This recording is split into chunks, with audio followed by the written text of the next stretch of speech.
LIC का death claim, early claim या accidental death claim अगर होता है तो कौन से अपने को पेपर्स देने चाहिए जिससे अपना क्लेम रेपुडिएट भी नहीं हो और अपने को पैसा जल्दी मिल जाए।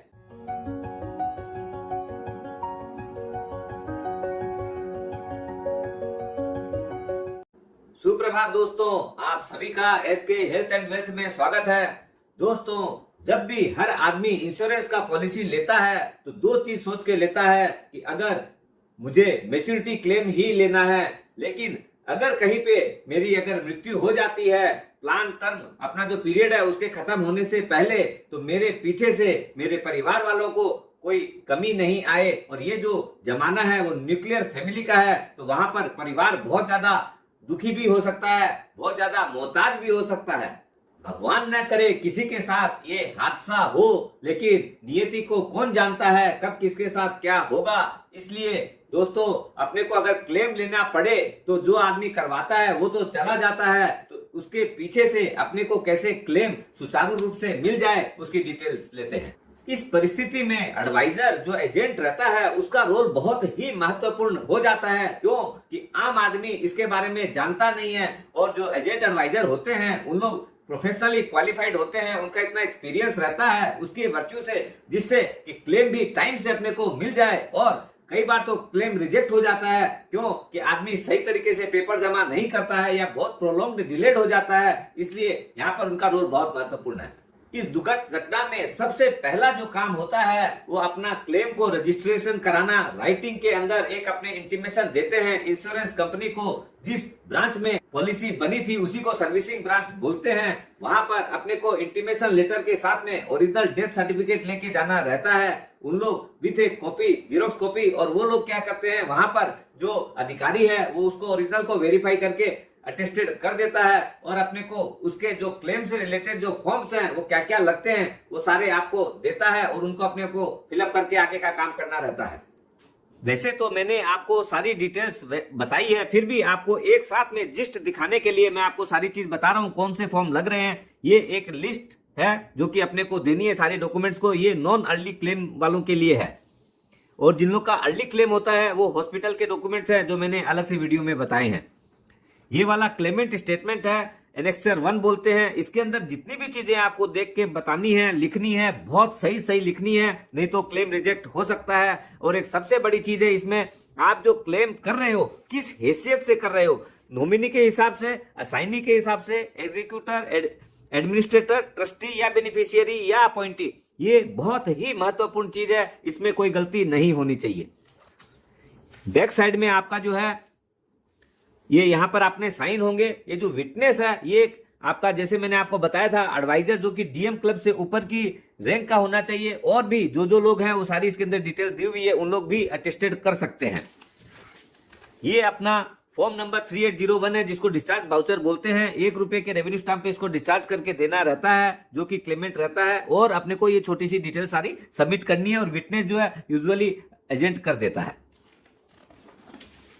इधर में ये वाला जो पार्ट है एनेक्सर 2 जो है, ये अपना DO या एजेंट वो लोग ही फिलअप कर सकते हैं, और इससे आपकी एक बहुत बड़ी सिक्योरिटी आती है कि उन लोग आपकी गारंटी दे रहे हैं कि ये पर्सन सही है, बोनाफाइड आदमी ही क्लेम कर रहा है। और अगले वाला जो चीज है ये है NEFT फॉर्म, जो कि अपने को कैंसिल चेक के साथ में देना रहेगा। इसमें लिखा हुआ भी है कैंसिल चेक या आपका पासबुक का फोटोकॉपी जिसके ऊपर फोटो लगा हुआ हो। ये जितने भी फॉर्म्स मैंने आपको बताए हैं ये सारे अपने को फिलअप करने हैं बहुत केयरफुली। आप नहीं जानेंगे, इसमें भी एजेंट अपने आप सारी व्यवस्था कर देता है। अब हमें जो जो डॉक्यूमेंट्स देने हैं उसकी लिस्ट की बात करते हैं। सबसे पहला डॉक्यूमेंट है ओरिजिनल पॉलिसी बॉन्ड। दूसरा, जिनकी डेथ हुई है उनका ID और एड्रेस प्रूफ यानी पैन कार्ड और आधार कार्ड, और दूसरा भी प्रूफ दे सकते हैं। तीसरा, अब अपने जो नॉमिनी की जो डिटेल्स है वो सारी अपने को देनी है, उसके साथ में अपने को उनका भी ID और एड्रेस प्रूफ यानी पैन कार्ड, आधार कार्ड, एक कैंसिल्ड चेक लगता है, NEFT फॉर्म लगता है, ओरिजिनल कैंसिल्ड चेक लगता है। अगर वो अवेलेबल नहीं है तो अपने ओरिजिनल पासबुक की एक कॉपी करवा के जिसमें फोटो लगी हुई हो वो पेपर भी दे सकते हैं। इधर में अपना जो डेथ सर्टिफिकेट है वो डॉक्टर के द्वारा लिखा हुआ हो या हॉस्पिटल या नर्सिंग होम उसको दे सकता है। तीसरा, अपना क्रिमिनेशन जो कराते हैं या दफनाते हैं उसकी भी एक रिसीट होती है, वो भी जरूरी है। ये जितने भी डॉक्यूमेंट्स अपने दिए हैं, जो ओरिजिनल चाहिए वो ओरिजिनल लगते हैं। अगर फोटोकॉपी दे रहे हैं, जेरॉक्स दे रहे हैं, तो सारे पेपर्स सेल्फ अटेस्टेड होने चाहिए। और जब सबमिट करते हैं तो वो भी ओरिजिनल अपने को दिखा के अटेस्टेड करके देना रहता है। नहीं हो तो अपने जो एजेंट रहता है, वो जो डीएम क्लब से ऊपर जो होता है एजेंट, वो स्वयं भी अटेस्टेड कर सकता है, डेवलपमेंट ऑफिसर अटेस्ट कर सकता है, और भी बहुत सारी अथॉरिटीज है, उन लोग भी अटेस्ट करके जमा करवा सकते हैं। अगर किसी व्यक्ति की डेथ 3 साल से पहले होती है तो उसको अर्ली क्लेम बोलते हैं। उस केस में इंश्योरेंस कंपनी इन्वेस्टिगेशन भी कर सकती है। अगर डेथ हॉस्पिटल में होती है तो वहां से अपने को डिस्चार्ज समरी और पूरी जो केस कॉपी है उसकी रिक्वायरमेंट होती है, या पूरी जितनी भी समरी रहती है वो सारी उसकी कॉपी देना जरूरी है। बहुत आदमी ये जो हॉस्पिटल की जो ट्रीटमेंट समरी है ये नहीं देते हैं, तो इसकी वजह से भी क्लेम रिजेक्ट हो सकता है। एडिशनल कुछ डॉक्यूमेंट्स रिक्वायर्ड है। अगर डेथ सुसाइड से हो, मर्डर से, या कोई एक्सीडेंटली डेथ होती है तो उसमें कुछ एक पेपर्स और एडिशनल देने पड़ते हैं। एक्सीडेंटल डेथ में आपको जो सम एश्योर्ड रहती है, समझ लीजिए आपका 50 लाख का है तो उसके अंदर आपको 1 करोड़ रुपया double of the sum assured मिलती है, अगर अपने एक्सीडेंटल वाला जो राइडर उसमें अवेल किए हैं जब पॉलिसी लिए थे तब।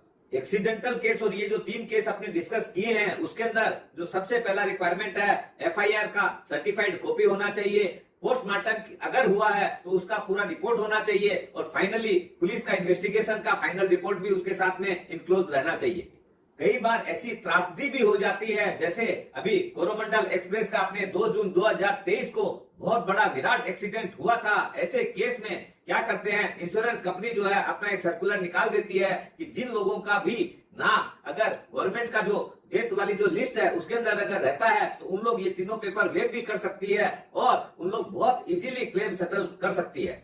अगर आपके सारे डॉक्यूमेंट जैसे हमने बताया है, सारे अगर सही तरीके से अगर अपने लॉगिन करते हैं, लॉन्च करते हैं, तो अगर जो नॉर्मल जो डेथ केस रहता है, यानी मोर देन 3 इयर्स वाला नॉन अर्ली अगर क्लेम होता है, तो हो सकता है अपने को 15-20 दिन में ही आराम से पेमेंट क्रेडिट हो जाती है। और अगर कोई एक्सीडेंटल या मर्डर सुसाइड वाला केस होता है तो उसके अंदर यूजुअली 30 से 45 दिन मिनिमम लगते हैं। हो सकता है अगर इन्वेस्टिगेशन केस में ज्यादा समय लगे तो 180 दिन तक भी अपना क्लेम पेमेंट हो सकता है। इसमें सबसे महत्वपूर्ण रोल लेकिन एजेंट या एडवाइजर का रहता है। वो अगर एक्सपीरियंस्ड है, सोर्सफुल अगर है, तो हो सकता है नॉन अर्ली जो क्लेम रहता है वो तो आपको 5-10 दिन के अंदर भी पैसे आ सकते हैं, और जो एक्सीडेंटल वगैरह जो केस रहता है 15 से 20 दिन में भी रिजोल्व हो सकता है। ये सब उसके ऊपर निर्भर करता है।